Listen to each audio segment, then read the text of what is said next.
there hasn't been a single country in the world that has been hit with economic sanctions as hard as Russia.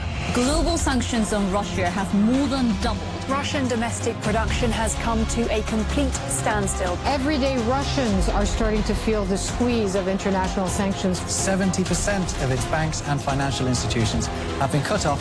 It will have a devastating effect in the long run.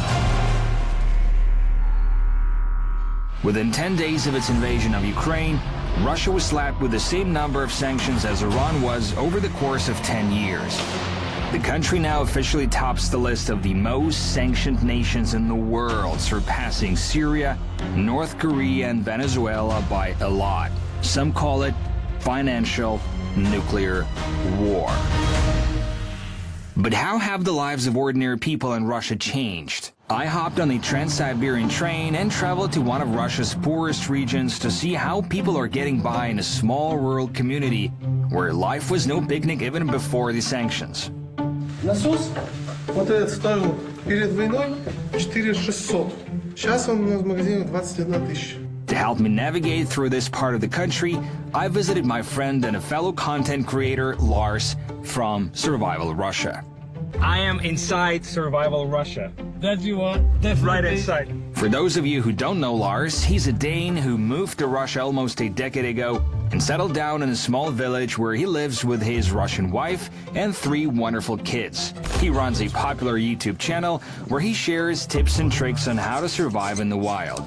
And he also drives around the taiga in a monstrous all-terrain vehicle that he calls a tank.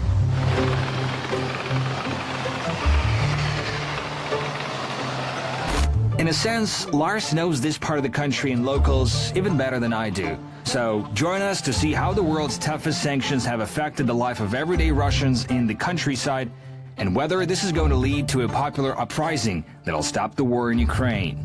Maybe it's Putin, maybe the government is shit, but it's ours. It's not yours.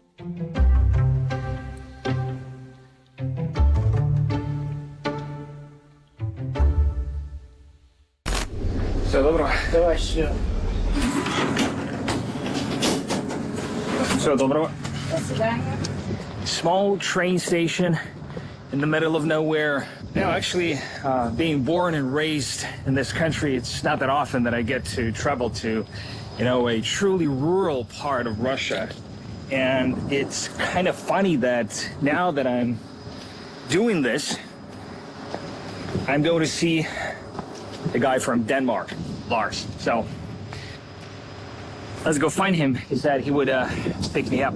This is probably one of the least popular destinations in Russia, as I was the only person who got off the train here. And when I tried to leave the platform through the local train station, it was closed. As if no one uses it. I can see the train leaving, and I'm right in front of these little train station, but I just really have no clue where to go. Hey, how's it going? All right. Hey, good to see you. Good to see you. To get to Lars's car, we had to walk around the train station through tall wild grass that nobody seems to ever mow.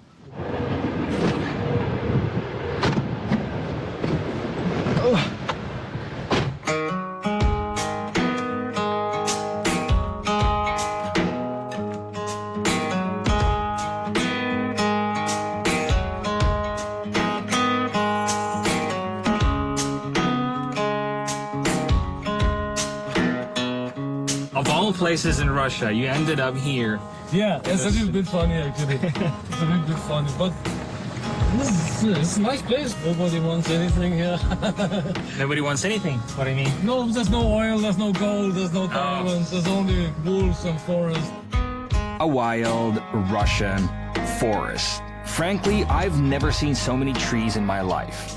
Do you have an idea of what people usually do for a living in this area? Yeah, they are definitely working with forestry, lumber, services, working in the shops, and that's basically what we have here. Our first stop, a local gas station. All right, let's fill up the tank. Let's fill up the tank. Stop pulling away. Look at this car. Is it like a normal car in this area? Yeah, pretty much.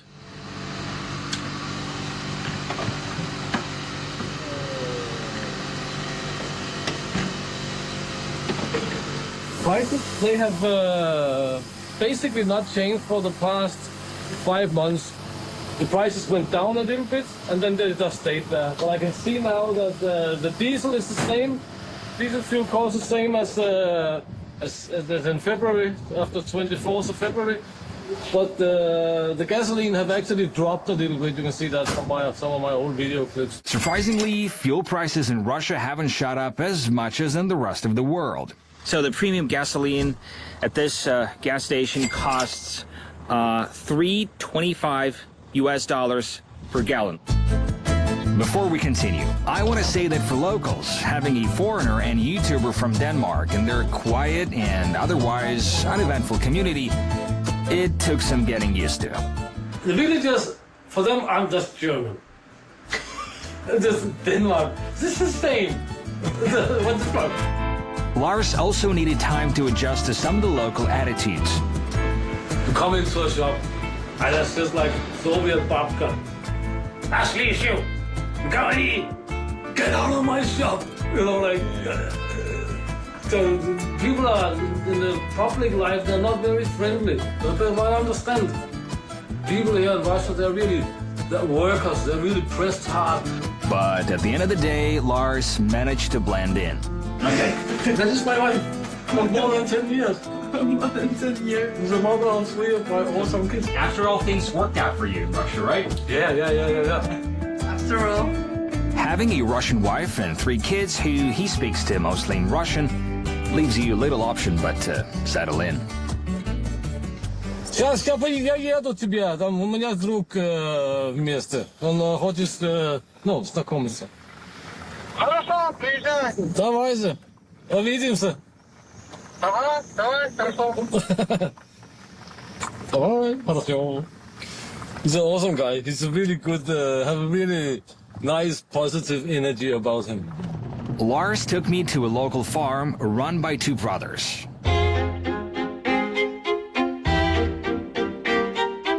They have a nice piece of land on the edge of the village where they do a little bit of everything. Breed milk cows, cut timber, grow potatoes and wheat. It's actually pretty wild here, and the guys just told me that there are a lot of boars in these in the woods here. So they're thinking maybe they will set up a trap to catch a boar. The impact of the sanctions is already being felt here as the brothers find themselves in a bind every time they need spare parts for their machinery.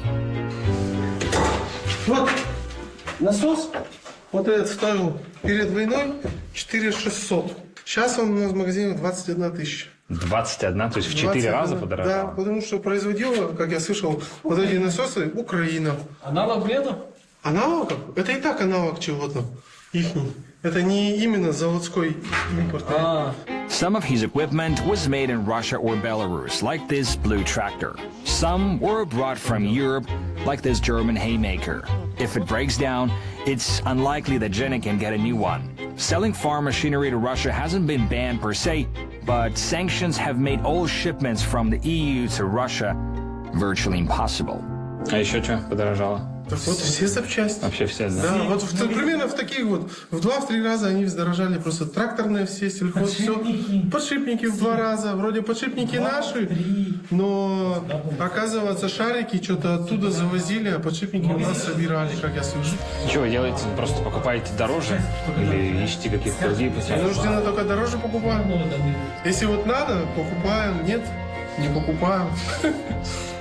Деваться некуда. But farming isn't their only way of making money. И снова всем здравствуйте! Давно не виделись? Вы на канале Русский фермер. Both Zhenya and his brother are YouTubers and make videos about their work around the farm. Хорош кусок. It's a small village, but they have 3 YouTubers living here. It's kind of cool. Zhenya's channel, called Russian Farmer, has gained over 50,000 followers. But even the small money he made out of that went out the window after YouTube nixed its monetization programs in Russia. Война началась, у меня все сразу ж. Дохода нету, все нету. И отписались много, и сейчас отписываются. Просто я прям на глазах вижу, то подпишутся каждый день 10 человек. На следующий день заходишь, глядишь, 6 не хватает уже. Обрезали в 10 раз. У меня если было там по $5, сейчас 50 центов. Говорю, интерес так пропал, чтобы вот побольше снимать. Lars says he has similar problems with his YouTube channel, although he's not Russian and doesn't have a Russian audience. My channel is definitely, to some extent, shadow banned. It gets a lot less views than it normally did. And they're unsubscribing, automatically unsubscribing. See you tomorrow, guys. Hopefully. Feel free to check out Lars's and Jenna's channels. Give them a thumbs up if you want to back them. I'll put links in the description. Now we're gonna check out a local supermarket. It's a big one, right? It's like a major supermarket where people... Yeah, it's a major chain as well. And here we're allowed to record. Visiting grocery stores is the simplest way to see what's going on in a country's economy.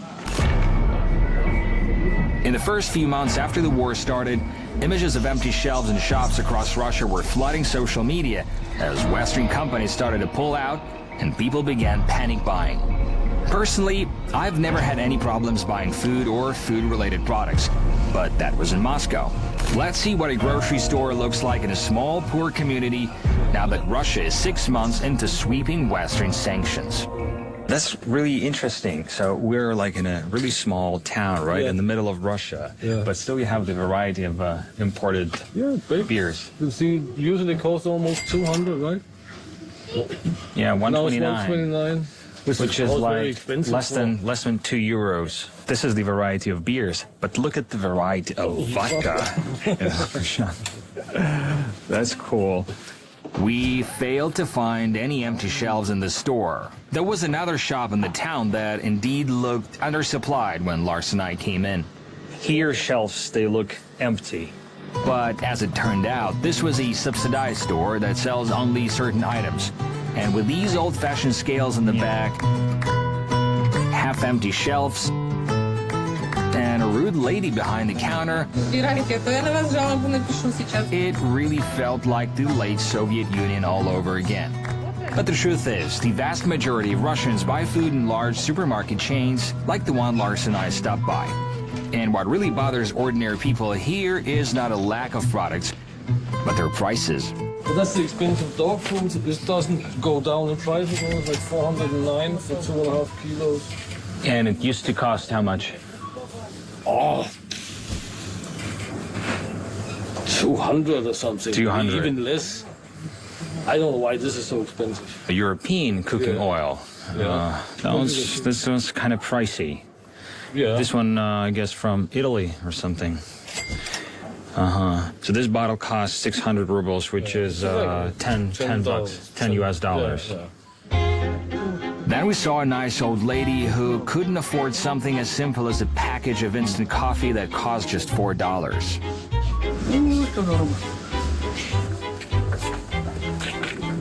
Что, не будете брать кофе? Нет.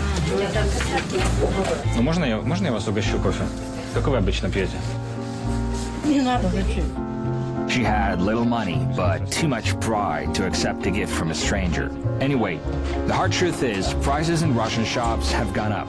The country's inflation rate is now around 13%, the highest in 2 decades. Although the prices of some products have come back down since the initial price spike. Sugar, 63. Not long ago, it was 91. There was a woman coming. Oh, 91. And wait. Because I was also standing and looking. Because here people, they use it for conservation, as a conservant for berries and also... To make jam, to make... Marinades, marinated mushrooms, and so sure, it's not just for coffee, right? So yes, actually has some value to people. Oh, it's going down, 419. It was all up about 600, I think. Almost worth buying. We just wait for the yellow tag and I'll get them again. We bought some basic products like chicken, milk, eggs, coffee, pasta, tomatoes, lemons, onions, avocados. Altogether, it came to 2,400 rubles or around $40. Часто в магазине ценники у вас переклеиваются из-за роста цен? Часто? Yeah, but this babushka, it was really disheartening. Yeah. Like I said, she was shopping for coffee, and she was like, I want to get this coffee for my family, but then she's like, oh no, it's too expensive. No, maybe next time. It was. So for some people, it's For some people, it's hard. Yeah. Because some people have there's a very big difference between high and low income in this region here. No, I was wondering if there's any like item that you stopped buying because it's gotten like really expensive. Yeah, there's some brands of coffee, Italian, for example, that I like, Lavazza. But the locals, they don't have such problems, believe me. They don't have them because they are really as you just said. They're self-sufficient to a large extent. To a very large extent, and it's always been like that. People go to the forest and they collect mushrooms, they collect berries. chaga in the winter, they collect berries and also sort of sell them. In this area, even those living in multi-story urban houses still have gardens where they grow food, mostly potatoes. The old lady in the supermarket told me she makes her own mayonnaise instead of buying it to save money. Even Lars's family lives off the land to some extent. His kids collect and process fireweed, so they always have their own tea. And they often go into the woods for mushrooms that Lars's mother-in-law, Svetlana, cuts, dries, and uses as a meal supplement.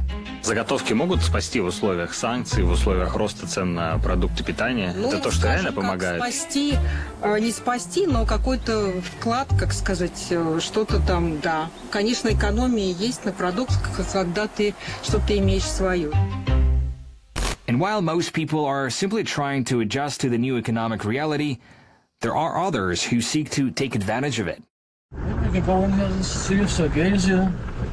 He's a businessman who runs this place here. I gotta ask if he's here. Привет. Как ты? Здрасте, Костя. Приятно. Как Даня стоит? Я думаю, да. Пускают, не пускают? Холодно будет сегодня, я думаю. Холодно? Молодец, да. Sergey makes and sells construction materials, and when I asked him about how sanctions have affected his business, his answer caught me by surprise. Никак, никоим. Никак не повлияло? Все нормально? Да. Хорошо. А цены? Цены же выросли? Ну что? Да на все. Не знаю. На металл цены упали. Да? Да. На металл цены упали. Как Путин обещал цену уронить, так и уронил. И наоборот, санкции еще лучше. Мы сейчас запускаем производство саморезов, так что... То есть вы будете производить российские саморезы? Мы производим да. А раньше все покупали импортные саморезы? Sergey bought Chinese equipment and quickly set up production of nails and screws, a market niche left vacant after certain manufacturers departed Russia. Wow. I've never seen a pile of nails. Возьми. Легко было купить китайские машины? Ну, да. Довольно-таки нормально, да? Не сложно. И китайские не хуже, чем европейские? У европейских цена гораздо выше, это раз. И запчасти они тоже гораздо выше. A combination of cheap metal for domestic consumers and growing demand for construction materials has opened up new opportunities for this hardworking man.